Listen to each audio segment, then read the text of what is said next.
We all know that Balkans are, well, poorer than Western Europe because of its history, because of its people, corruption, whatever. It doesn't really matter now. Especially why to talk about it right now. If I have an entire video where I talk about financial situation in Balkans. Regardless of the reasons, the fact is that Balkans are poor and Western countries are rich. But how poor and how rich they both are. Especially if we compare the life of average people there. Of course, it's not gonna be the most objective comparison ever, basically because even in Balkans, cutting out taxes, the average salary in Slovenia is about 1500 euros and in Kosovo 500. But if we're talking about the whole region, we'll take the average salary for the whole region, which is 800 euros. Rounded. They are relatively rich countries and not so much, so the average salary for the whole Balkan region is about 800 European money. Is it a lot? Depends on where you're from, but honestly for most of the world I wouldn't say it's a lot at all. As for Balkans, you can for sure live off this money, but how well?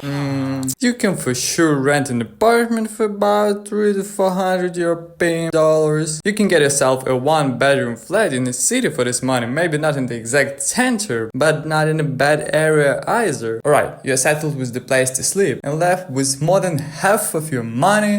What you gonna spend them on? All of them on groceries. Straight up, feed your toilet. Sounds dumb to spend the same amount of money on food as you spend on rent. Okay, maybe I'm exaggerating a bit, but a bit, not a lot, because in Balkans, be ready to spend around 300 to 350 euros on groceries, plus to go out a couple of times. The prices for food are catching up with Western Europe for real, despite having literally 3 times less salaries. The prices in stores are rising to Western ones. Why it happens? Because imports in Balkans are pretty expensive. And don't forget about inflation as well. Surely locally produced goods are cheaper, but everything that comes from abroad is expensive as fuck for local incomes. Only food, rent and going out a couple times a month pretty much takes up the entire salary, leaving you with 150, maybe 200 euros if you like it. But also you need to pay for basic things like internet, public transport and stuff like that. And if everything is good, you're left with 100 bucks euros for savings. If you weren't so economical this month, you're left with pretty much 0 plus 0. Not optimal for sure. What about the Wild West? Not so wild actually. People there make some straight up absurd amounts of money compared to Balkans. As I said, 3 times more, even slightly more than 3 times. 2,800 euros each is the average salary in Western Europe. But in the same way, be ready to give away roughly half of your salary just for rent. And you'll be left with about 1,500 on your balance, when in Balkans at this point you have just a bit less, 500 euros. And here's the tricky part, all of the further expenses are pretty much the same. Exaggerating again, not the same, but they are not proportional, they are not 3 times more. Check it out, on food and going out twice or slightly more, expect to spend about 500. Internet and other stuff, let's say 200. And you have 800 euros left for savings or whatever you want to spend them on. When in Balkans, you have 100 euros if you calculated everything right. The main problem is food, because in Western countries it's really not a big expense item. In Balkans, and I'm being real right now, especially in some poorer countries, buying a cake is a financial problem.